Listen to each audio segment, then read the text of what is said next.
बिस्मिल्लाहिर्रहमानिर्रहीम। अस्सलाम वालेकुम। इहदिना सिरातल मुस्तक़ीम।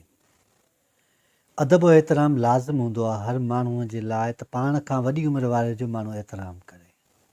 हर उहो शख़्स जेको सम्झे थो त हू जेको हुन खां उमिरि में वॾो आहे, पोइ उहो हुनजो वालिदेन में शामिलु हुजे या को ॿियो हुजे, उनजो एहतराम करे थो त हू पंहिंजी क़िस्मत संवारे थो। अदब ऐं एहतराम ईअं न आहे त तव्हां सिर्फ़ु पंहिंजे पीउ माउ सां ई या पंहिंजे वॾनि रिश्तेदारनि सां ई या दोस्तनि सां या वास्ते वारनि सां सुठो ॻाल्हायो, पर अदब ऐं एहतराम जी तक़ाज़ा बि आहे त तव्हां हर उन माण्हूअ सां भलो ॻाल्हायो जेको तव्हां खां उमिरि में वॾो आहे। हर उन शख़्स जो अदब ऐं एहतराम करणु अव्हां ते लाज़िम हूंदो आहे। अदब ऐं एहतराम दिलि सां कयो वेंदो आहे, यानी आजिज़ी ऐं निवड़त सां। उन लाइ माण्हूअ जी तरबियत हुजणु लाज़मी आहे। तव्हां पंहिंजे ॿारनि जी तरबियत अहिड़ी कयो जो हू जॾहिं बि कंहिं वॾे खे ॾिसनि त उनखे रस्तो ॾियनि। जेकॾहिं हू पाण खां वॾी उमिरि वारे खे ॾिसनि त उन लाइ आसानी पैदा कनि। जेकॾहिं हू पाण खां वॾी उमिरि वारे माण्हूअ सां मिलनि त हुननि जो लहजो थधो हुजे ऐं हेठाहीं वारो हुजे। कॾहिं कॾहिं छा थींदो आहे त के माण्हू अहिड़ा पथर दिलि हूंदा आहिनि या सख़्तु हूंदा आहिनि, उहे कंहिं बि माण्हूअ जो लिहाज़ न कंदा आहिनि ऐं उन सां सख़्तु लहजे में ॻाल्हाईंदा आहिनि। हू कंहिं बि क़िस्म जो अदब ऐं एहतराम न आहिनि कंदा। अहिड़ी सूरत हाल में ख़ामोश थी वञणु घुरिजे। जेकॾहिं तव्हांजो को बि वॾो, पोइ उहो वालिद हुजे, पीउ माउ हुजे या तव्हांजो भाउ हुजे या चाचो या मामू, तव्हांजे लहजे जे करे तव्हांजे साम्हूं ख़ामोश थी थो वञे त यकीन ॼाणो तव्हां पंहिंजी क़िस्मत खे पुठिते धिके रहिया आहियो।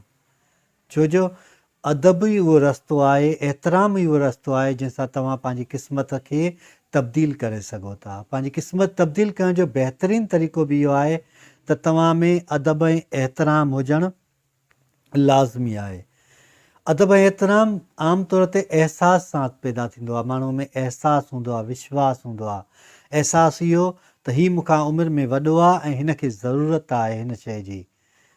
रुॻो सुठो ॻाल्हाइण ई अदब एहतराम न हूंदो आहे, पर लहजो, तव्हांजो रवैयो, कंहिंजो एहतराम करणु, कंहिंसां मुर्की या मुस्कुराए ॾिसणु या ॻाल्हाइणु, कंहिं वॾी उमिरि वारे जी मदद करणु, इहो बि अदब ऐं एहतराम में शामिलु हूंदो आहे।